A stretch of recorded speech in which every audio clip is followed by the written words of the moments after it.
നമുക്കിന്ന് ഒരു ഇളനീർ പുഡിംഗ് ഉണ്ടാക്കാം.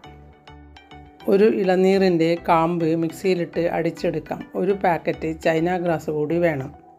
ഈ പാക്കറ്റിൽ ചൈന ഗ്രാസ് പകുതി എടുത്ത് ഇളനീർ വെള്ളത്തിൽ ഒന്ന് അലിയിച്ചെടുക്കാം. 1.5 കപ്പ് വെള്ളമാണ് ഉള്ളത്. ഇതിൽ മധുരത്തിന് ആവശ്യമായ പഞ്ചസാര കൂടി ഇടണം. ഞാനിവിടെ 1 കപ്പ് പഞ്ചസാരയാണ് ഇട്ടത്. നല്ലതുപോലെ ഇത് അലിഞ്ഞു ചേർന്നാൽ നമുക്കിത് ഒരു പാത്രത്തിലേക്ക് ഒഴിച്ചു കൊടുക്കാം. ഇനി ഇത് റൂം ടെമ്പറേച്ചറിൽ വരുമ്പോൾ ഇത് ഉറച്ച് കിട്ടും. ഇനി ഒരു പാത്രത്തിലേക്ക് 4 കപ്പ് പാല് ഒഴിച്ചു കൊടുക്കാം.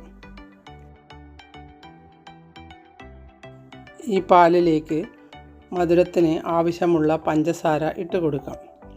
പിന്നെ കുറച്ച് മിൽക്ക് മെയ്ഡും ഒഴിച്ചു കൊടുക്കാം. അതിനുശേഷം അതിൻ്റെ സ്വാദ് നോക്കിയാൽ മധുരമുണ്ടോ എന്ന് നമുക്ക് മനസ്സിലാവും. ഇനി ഇത് നല്ലതുപോലെ തിളച്ച് കഴിഞ്ഞാൽ ഇതിലേക്ക് നമ്മൾ നേരത്തെ അരച്ച് വെച്ച ഇളനീരിൻ്റെ കാമ്പ് അരച്ചത് ഇതിലേക്ക് ഇട്ട് കൊടുക്കാം. ഇത് നല്ലതുപോലെ തിളച്ച് കഴിഞ്ഞാൽ ഇതിലേക്ക് നേരത്തെ നമ്മൾ എടുത്ത ചൈന ഗ്രാസിലുള്ള പകുതി ചൈന ഗ്രാസ് എടുത്ത് അലിയിച്ച് ഇതിലേക്ക് ഒഴിച്ചു കൊടുക്കാം. 2 ടേബിൾ സ്പൂൺ വെള്ളത്തിൽ അലിയിച്ച് ഒഴിച്ചാലും മതി. ഇനി മധുരമെല്ലാം ആവശ്യത്തിനുണ്ടോ എന്ന് നോക്കി സ്റ്റൗ ഓഫ് ചെയ്ത് മാറ്റിവെക്കാം.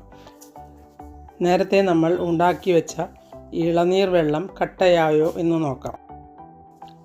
ഇത് ഒരുവിധം തണുത്ത ശേഷമാണ് അതിന് മുകളിൽ ഒഴിച്ചു കൊടുക്കേണ്ടത്. അതുകൊണ്ട് ഇടയ്ക്ക് നമ്മൾ ഒന്ന് ഇളക്കി കൊടുക്കണം. ഇളനീർ വെള്ളത്തിന് മുകളിൽ ഒഴിക്കുന്നതിന് മുമ്പ് ഉറച്ചു പോവാതിരിക്കാൻ വേണ്ടിയാണ് ഇടയ്ക്ക് ഇളക്കി കൊടുക്കുന്നത്.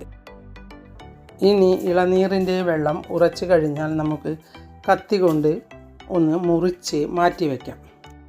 വേറൊരു പാത്രത്തിലേക്ക് ഇളക്കിയെടുത്ത് വെച്ച ഇളനീർ കാമ്പിൻ്റെ കൂട്ട് ഒഴിച്ചു കൊടുക്കാം. അതിന് മുകളിൽ സെറ്റായ ഇളനീർ വെള്ളം മുറിച്ച് ഇട്ട് കൊടുക്കാം.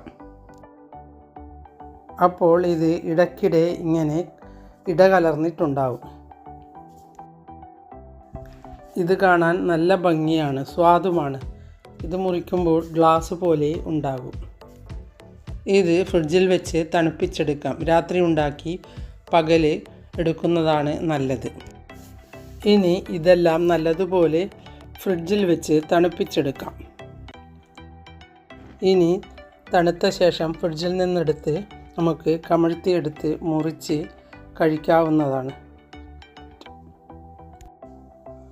നിങ്ങളിങ്ങനെ ഉണ്ടാക്കിയിട്ടില്ലെങ്കിൽ ഒന്ന് ഉണ്ടാക്കി നോക്കൂ. എൻ്റെ വീഡിയോ ഇഷ്ടപ്പെട്ടുവെങ്കിൽ ലൈക്ക് ചെയ്യാനും സബ്സ്ക്രൈബ് ചെയ്യാനും ഷെയർ ചെയ്യാനും കമൻറ്റ് ചെയ്യാനും മറക്കരുത്.